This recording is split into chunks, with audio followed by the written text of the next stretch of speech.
آیہ کریمہ نمبر 17 اور 18 نحمدہ ونصلی ونسلم علی رسولہ الکریم اما بعد فاعوذ باللہ من الشیطان الرجیم بسم اللہ الرحمن الرحیم واما ثمود فہدیناہم فاستحبوا العمی علی الہدی فاخذتہم صاعقۃ العذاب الہون بما كانوا یکسبون وَنَجَّيْنَا الَّذِينَ آمَنُوا وَكَانُوا يَتَّقُونَ صدق اللہ العظیم۔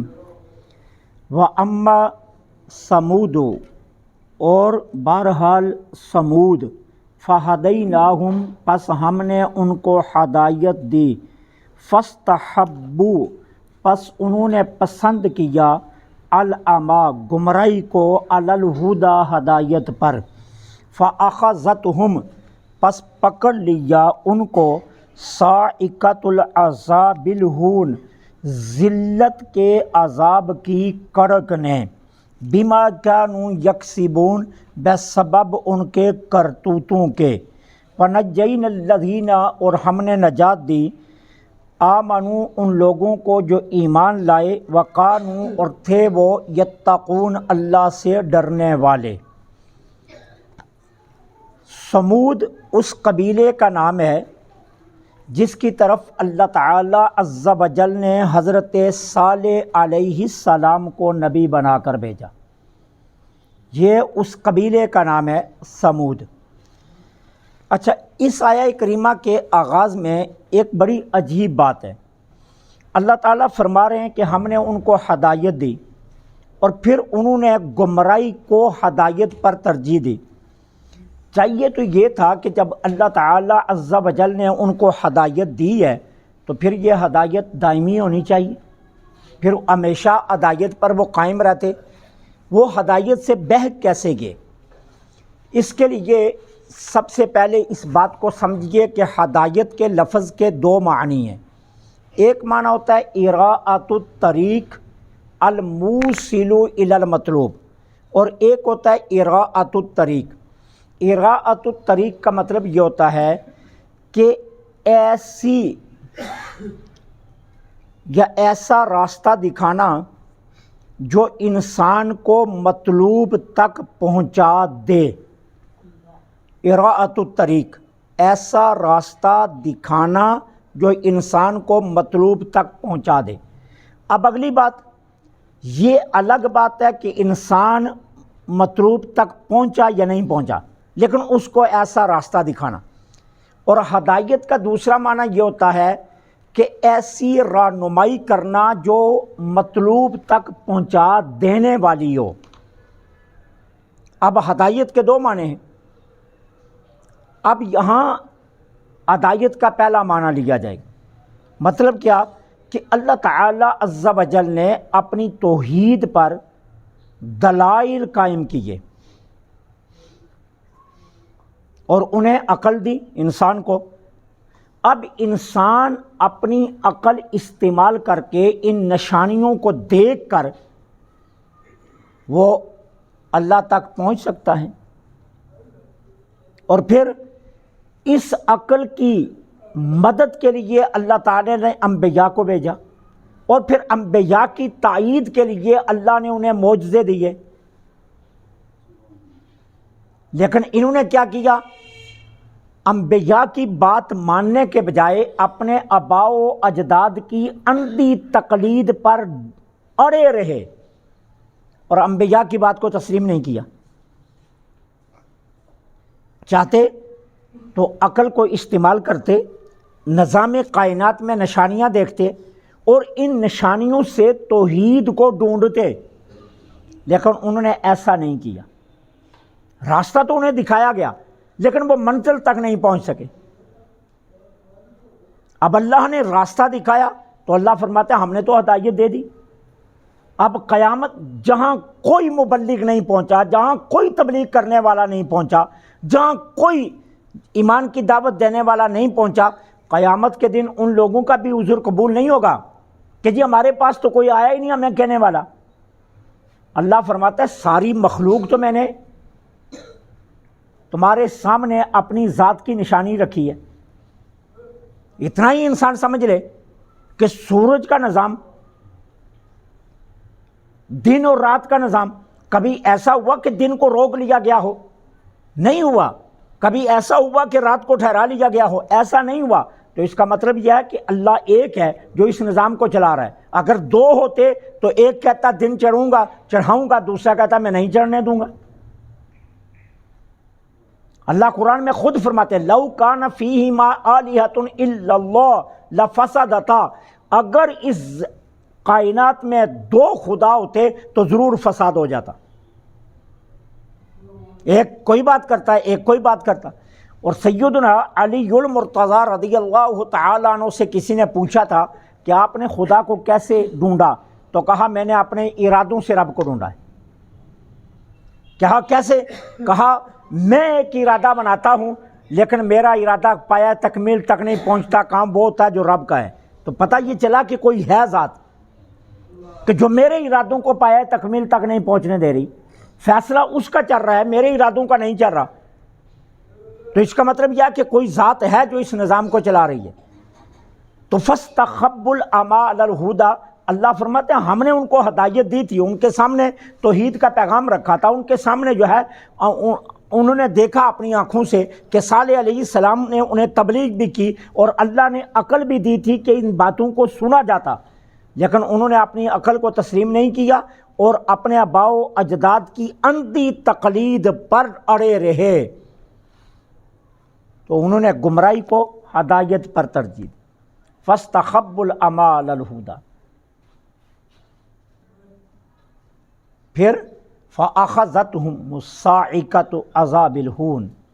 صاعقہ یہ کہتے ہیں آسمان سے آنے والی گڑگڑاہٹ کو۔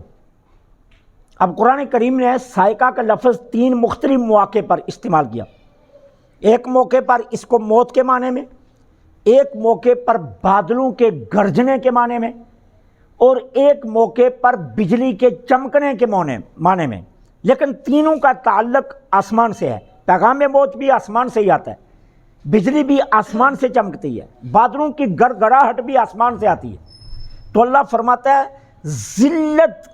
ذلت کے عذاب، ہون کہتے ہیں ذلت کو، ذلت کے عذاب کی کڑک نے ان کو پکڑ لیا۔ ٹھیک ہے، اس قوم نے اپنے نبی سے مطالبہ کیا کیا تھا؟ اس قوم نے اپنے نبی سے کہا اگر آپ اللہ کے سچے نبی ہیں نا تو یہ ایک پہاڑی ہے، اس پہاڑی کے پاس کھڑے ہو کر دیکھنا کتنا عجیب مطالبہ ہے، کتنا عجیب ترین مطالبہ۔ اس پہاڑی پر کھڑے ہو کر آپ آواز دیں، اس پہاڑی کے اندر سے ایک اونٹنی باہر آئے اور وہ گابن ہو اور آتے ہی بچے کو جنم دے۔ عجیب مطالبہ ہے نا، پہاڑ سے اونٹنی نکلے، کتنا سخت ترین مطالبہ نبی سے رکھا۔ اللہ کے نبی صالح علیہ السلام اس پہاڑی کے پاس آئے، آپ نے پہاڑی کو کہا پہاڑی اونٹنی کو باہر کر دے۔ خوبصورت بہترین قسم کی، دنیا کے تمام اونٹوں سے عجیب اونٹنی، پہاڑ پھٹا باہر آ گئی اور گابن تھی، باہر نکلتے ہی اس نے بچے کو جنم دیا۔ اب پورے قبیلے کے لیے پانی کا ایک چشمہ تھا جہاں سے پورا قبیلہ پانی کا چشمہ پیتا تھا۔ اب اللہ نے کہا دوسرا معجزہ ہمارے نبی کا یہ ہوگا کہ ایک دن اس چشمے سے اکیلے اونٹنی پانی پیے گی اور ایک دن قبیلے کے لوگ پئیں گے۔ اب قبیلے کے لوگوں کی تعداد 70,000 سے زائد ہے، ایک دن 70,000 لوگ اس چشمے سے پانی بھرتے ہیں اور ایک دن اونٹنی پانی پیتی ہے، چشمہ خالی ہو جاتا ہے، پانی کا قطرہ بھی چشمے میں نہیں رہتا۔ 70,000 لوگوں کی ضرورتوں کے لیے جو پانی تھا وہ ایک دن ایک اونٹنی پی جاتی اور پانی کا ایک قطرہ بھی نہ بچتا۔ جس دن پانی اونٹنی کی باری ہوتی وہ اتنا دودھ دیتی کہ 70,000 لوگوں کے لیے دودھ کافی ہوتا۔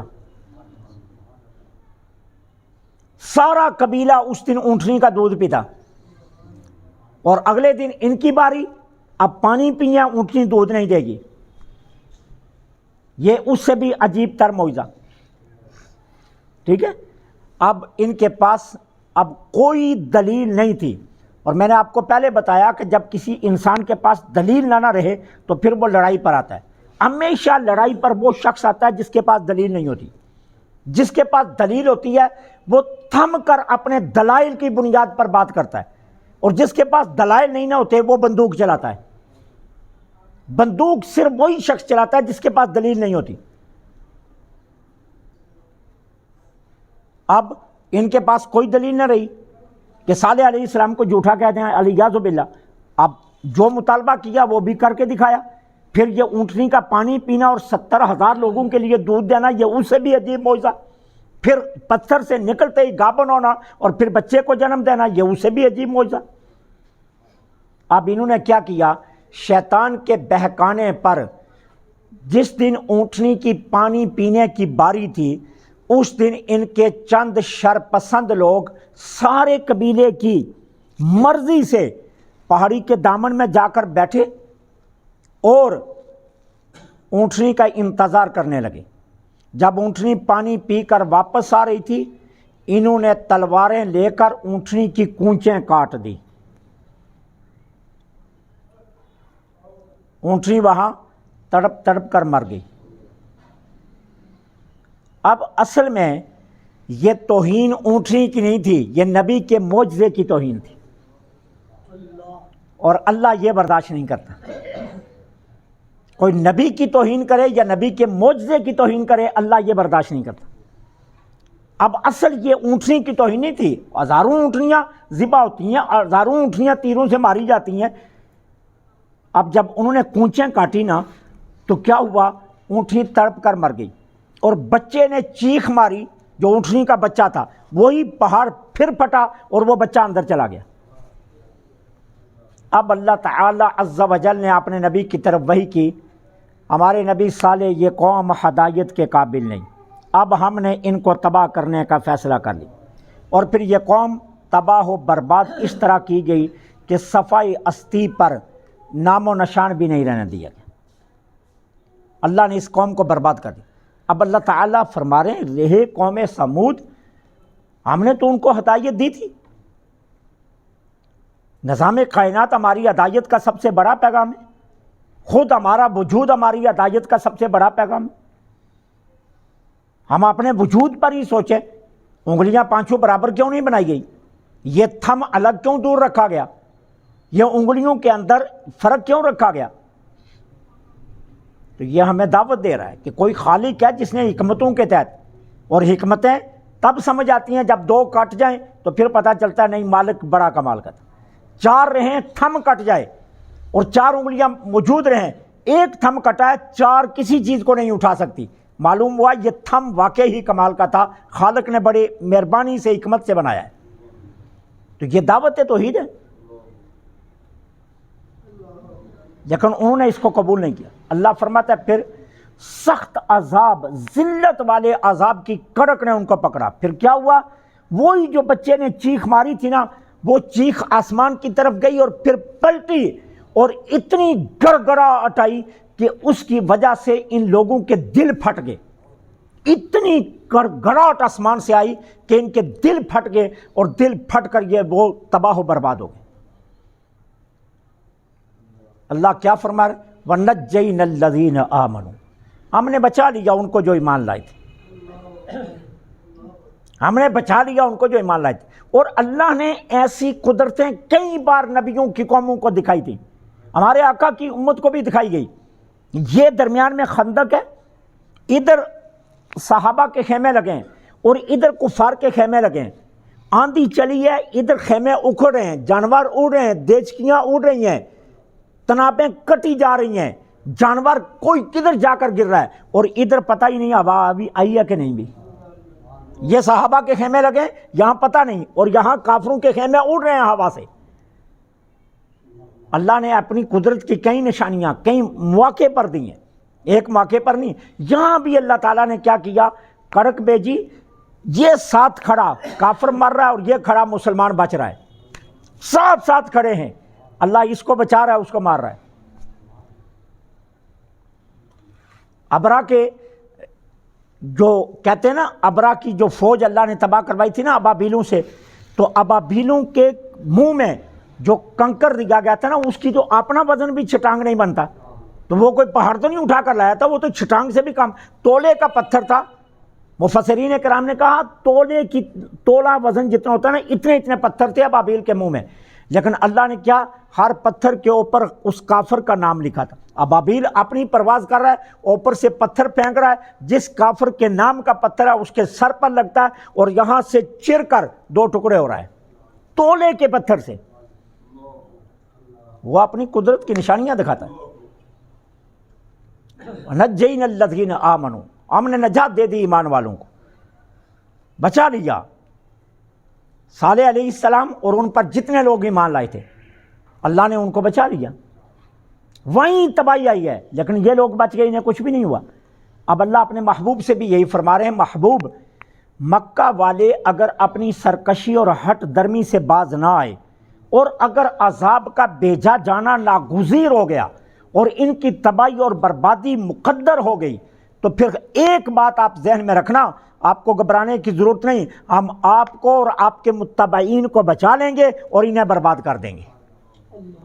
آپ کو اور آپ کے متبعین کو کچھ نہیں ہوگا، آپ اور آپ کے صحابہ کو ہم محفوظ کر لیں گے، لیکن انہیں برباد کر دیں گے، اس لیے آپ کو گھبرانے کی ضرورت نہیں ہے۔ اس لیے اللہ قوم سمود کا قصہ اپنے محبوب کو سنا رہا ہے، نجینا الذین آمنوا، ہم نے نجات دے دی ایمان والوں کو، وکانوا یتقون، کیونکہ وہ اللہ سے ڈرنے والے تھے، اور جو اللہ سے ڈرنے والا ہوتا ہے اللہ فرماتا ہے اس کی حفاظت میں خود کرتا ہوں۔ اللہ سے دعا ہے اللہ حق کہنے کی توفیق عطا فرمائے۔